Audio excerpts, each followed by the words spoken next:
में आ गया।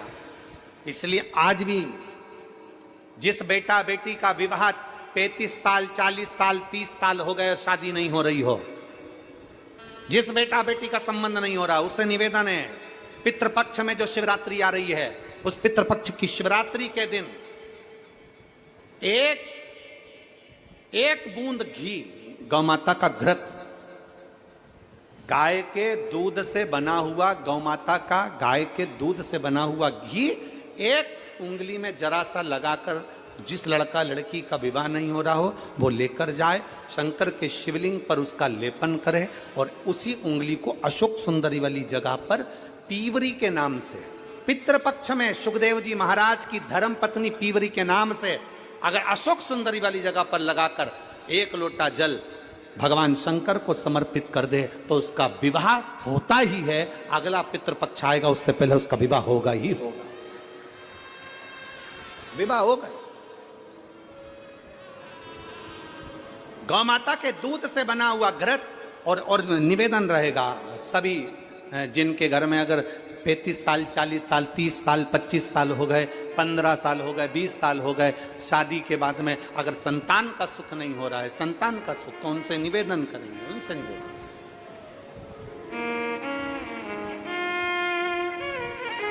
प्रयास करो श्राद्ध पक्ष में भगवान शंकर को थोड़ा सा शिवरात्रि के दिन घृत, गाय के दूध से बना हुआ घी, गाय के दूध से, नकली नहीं, नकली ने तो अभी धमाल मचा रखा है तिरुपति में, नकली नहीं।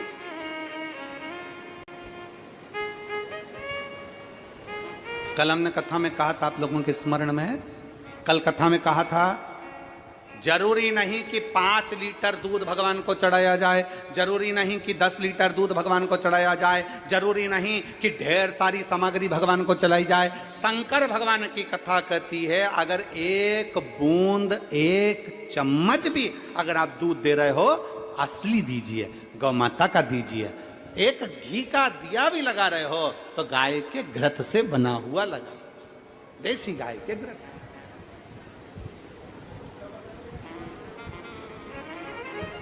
थोड़ा सा भी दो पर भगवान को शुद्ध दो, थोड़ा सा, अशुद्ध नहीं चाहिए बना। प्रेमवश भगवान के। अब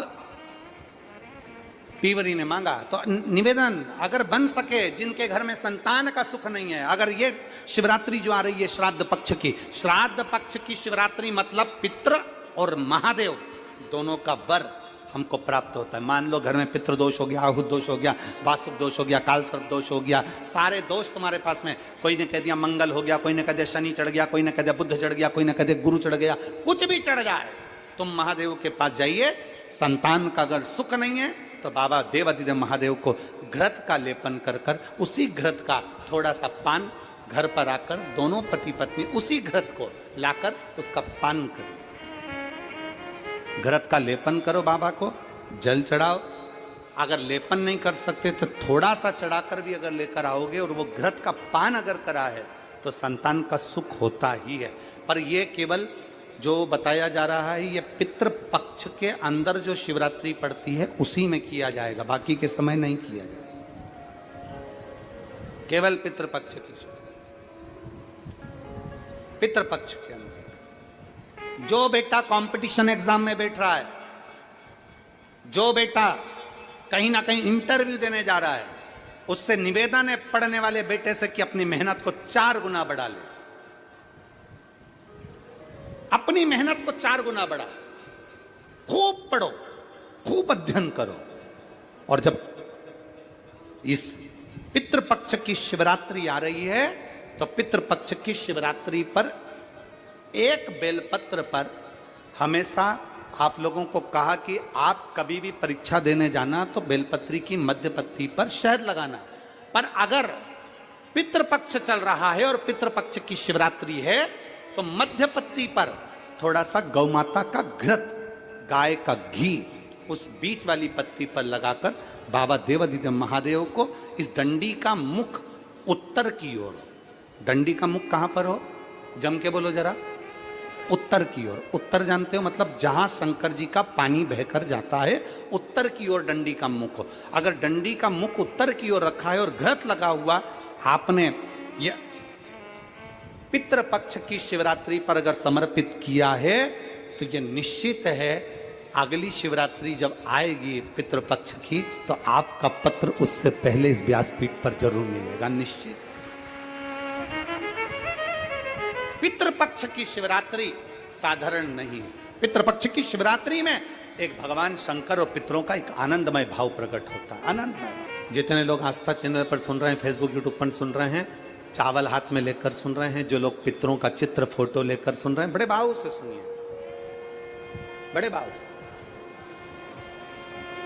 शिव महापुराण में पितरों की बेटियों की कथा आती है, विदेश्वर सहित। एक पितर की 3 बेटियां, मैना, धन्या, कला।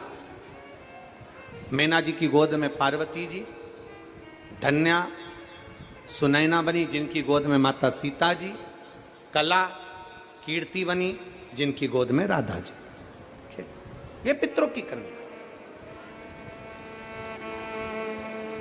राधा जी के नाना जी का नाम पितृदेव है, सीता जी के नाना जी का नाम अगर देखा जाए तो पितृदेव का वर्णन है, पार्वती जी के नाना जी का नाम आएगा तो पितरों का वर्णन आएगा, क्योंकि पितरों की 3 बेटियां हैं, मैना, धन्या और कला।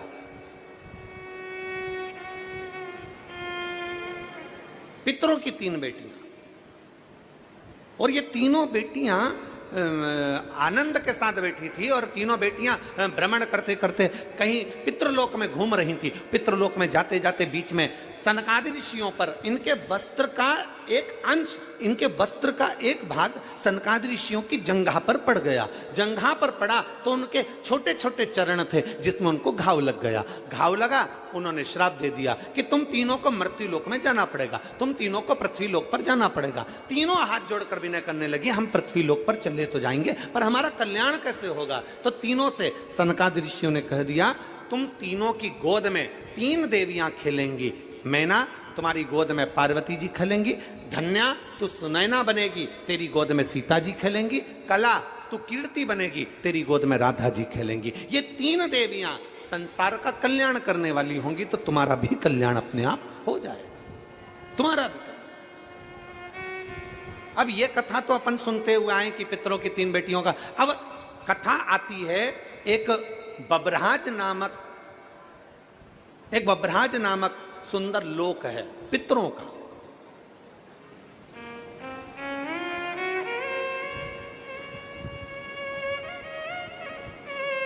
बब्रहाज नामक एक सुंदर पितृलोक है, बड़ा सुंदर पितृलोक है, जहां पर पितरों के स्वामी आर्यमा अपने एक मित्र, अपने एक भाई के साथ में विराजमान।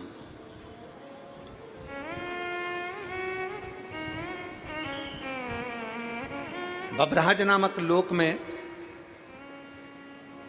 बर्हिपक्ष नामक एक पितृदेव रहते हैं, पितृदेव। अब आपके स्मरण में रहे कि पितरों के लिए खीर बनाई जाती है, पितरों के लिए चावल की खीर का निर्माण किया जाता है, पितरों के लिए माश की दाल मतलब उड़द की दाल का प्रयोग किया जाता है, पितरों के लिए तुरई गिलकी का प्रयोग किया जाता है। ये हमारे यहाँ कई लोग कहते हैं कि साहब आपने माश की दाल अर्थात उड़द की दाल का या तो दही बड़ा बनाना था, या आपको मंगोड़ा बनाना था, या आपको इमरती बनाना थी, और खीर पितरों के लिए जरूर बनाना थी। तो ये कहाँ, क्यों, किस लिए, किस लिए?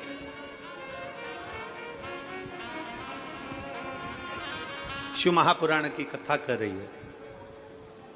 बब्रहाज नामक सुंदर लोक में, पितरों के लोक में बहिर्पक्ष नाम के एक पितृ विराजमान है। ये बहिर्पक्ष पहले पितृ नहीं थे, पर ये भगवान शंकर की भक्ति में इतने तल्लीन रहते थे, इतने तल्लीन रहते थे कि भगवान शंकर इन पर प्रसन्न हो गए। इन्होंने अपने जीवन काल में हर महीने जो शिवरात्रि आती है, ऐसी कोई शिवरात्रि नहीं छोड़ी जिस शिवरात्रि पर शंकर का अनुष्ठान ना किया, अर्थात शिव का अभिषेक ना किया, शंकर भगवान की भक्ति ना करी। और कितने किस्मत वाले हो जे नांदगांव वालों, ऐ महाराष्ट्र वालों, नांदगांव वालों को मैं बहुत बहुत साधुवाद देता हूं कि आप जिस कथा को श्रवण कर रहे हो पितृपक्ष में, इसी पितृपक्ष के अंतर्गत की सबसे प्रतिष्ठित नदी हो, सबसे प्रबल नदी हो, मांग तुझे क्या चाहिए, मांग ले तुझे क्या चाहिए, बोल तुझे क्या दिया। समुद्र ने मना कर दिया, समुद्र कहता है मुझे कुछ नहीं चाहिए। अरे मांग समुद्र, तुझे क्या चाहिए। नदी को अहम था, नदी को अहंकार था, नदी को अभिमत्ता थी, नदी को अभिमान था। मांग ले तुझे क्या दिया, क्या दूं मैं तुझको, क्या प्रदान करूं मैं तुझको। समुद्र ने फिर मना कर दिया, नदी मेरे में रतन है, माणिक है, मोती है, सोना है, चांदी है, हीरा है, पन्ना है। समुद्र कहता है मेरे पास रतन भरा पड़ा है, माणिक भरी पड़ी, औषधि भरी पड़ी, सब कुछ मुझ में है। मुझे नदी तुझसे कुछ नहीं चाहिए, तुझसे कुछ नहीं चाहिए। नदी ने फिर कहा, समुद्र तू मुझे जानता नहीं है, मांग तुझे क्या चाहिए। समुद्र मांग ले तुझे क्या चाहिए। नदी बार बार बार बार कर रही है, समुद्र बार बार मना कर रहा है। तब नदी का अहंकार देखा, नदी का अहम देखा, तब समुद्र ने कह दिया, नदी अगर तू देना चाहती है तो एक काम कर, हरी हरी दूबा, हरी हरी दुर्व, हरी हरी घास, हरी दुर्वा हरी घास लाके मुझे दे दे। समुद्र ने जैसे कहा तो नदी मुस्कुरा, नदी को हंसी आ, क्या रे समुद्र,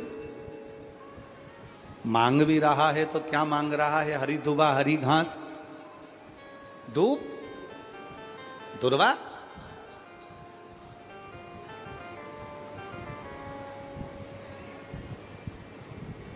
ए नदी, नदी बोल रही है समुद्र कुछ और मांग ले तुझे चाहिए। समुद्र कहता नहीं नहीं, मुझे तो हरी दुर्वा चाहिए, हरी घास चाहिए, केवल दूब ला कर दे दे, मुझे और कुछ नहीं चाहिए।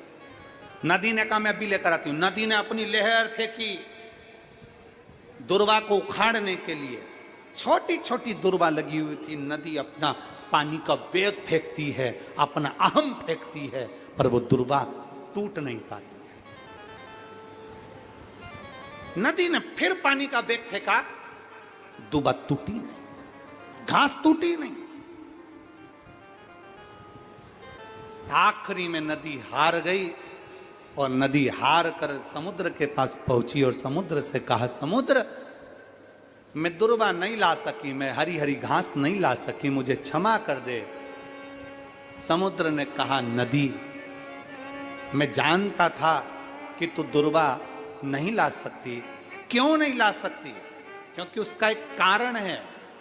नदी मैं तुझसे कहता कि पत्थर के टुकड़े लिया तू लेकर आ जाती, मैं तुझसे कहता पाषाण लिया तो पाषाण लेकर आ जाती, मैं तुझसे कहता लकड़ी ला लकड़ी लेकर आ जाती, मैं तुझसे कहता कुछ ला तू ला कर दे देती। पर दुर्वा तू इसलिए नहीं ला सकी नदी, क्योंकि दुर्वा पर पानी का वेग पड़ता था तो खड़ी हुई दुर्वा नीचे झुक जाती थी। जो दुनिया में झुकना जानता है, किसी की सामर्थ्यता नहीं कि कोई उखाड़ कर फेंक दे।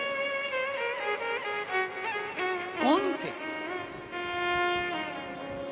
आगे बढ़ाकर शंकर के शिवलिंग पर जल चढ़ाओगे, जब अपना हाथ आगे बढ़ा दोगे, जब अपना हाथ शंकर को पकड़ा दोगे, एक लोटा जल के बहाने ये हमारा हाथ शंकर के ऊपर जाता है, तो ऊपर नहीं जाता। मेरे ओघड़दानी जल चढ़ते से ही अपने शिव भक्त का हाथ पकड़ लेते हैं और उसे कहीं गिरने नहीं देते, उसे कहीं गिरने नहीं देते। भजन या एक लाइन कीर्तन की बोली जाती है, वो लाइन आप भी गुनगुनाओ तो कभी शंकर के मंदिर में खड़े होगे तो बाबा के मंदिर में भी आपको वो लाइन का स्मरण होगा कि अंत समय प्रभु। जितने बैठे हो सब गाइए। वचन दिया तो निभाना पड़ेगा, आए ना आए प्रभु कुटुंब कबीला, अंत समय प्रभु आना पड़ेगा। पक्ष में इसी पितृपक्ष के अंतर्गत 30 तारीख को मासिक शिवरात्रि इस पितृपक्ष की पड़ेगी और आप और हम सब कथा के रसतत्व में बैठे। कितने किस्मत वाले, भाग्यशाली, ये आपके भाग्य की सराहना है आपको।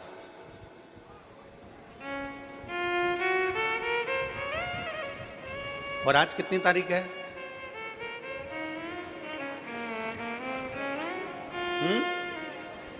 27।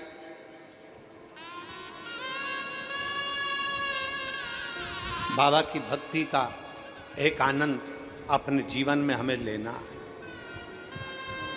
अपने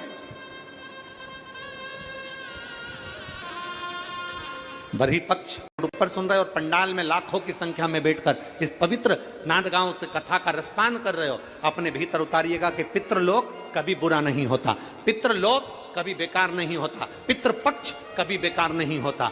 जो दुनिया के लोग कहते हैं कि पितृपक्ष में सामान मत खरीदो, पितृपक्ष में मकान मत बनाओ, पितृपक्ष में मकान का मुहूर्त मत करो, पितृपक्ष में ये मत करो, श्राद्ध में ये मत करो, श्राद्ध में वो मत करो, सबके हाथ जोड़ कर कह देना कि पितृपक्ष में मेरा शंकर देव आदिदेव महादेव और पितृदेव ये दोनों की कृपा बरसती। आज भैया ये क्षेत्र में अगर किसी के जीवन में थोड़ा बहुत भी रोग बीमारी का क्रम आता है तो उसका साथ तो हमको तुरंत उसी समय पर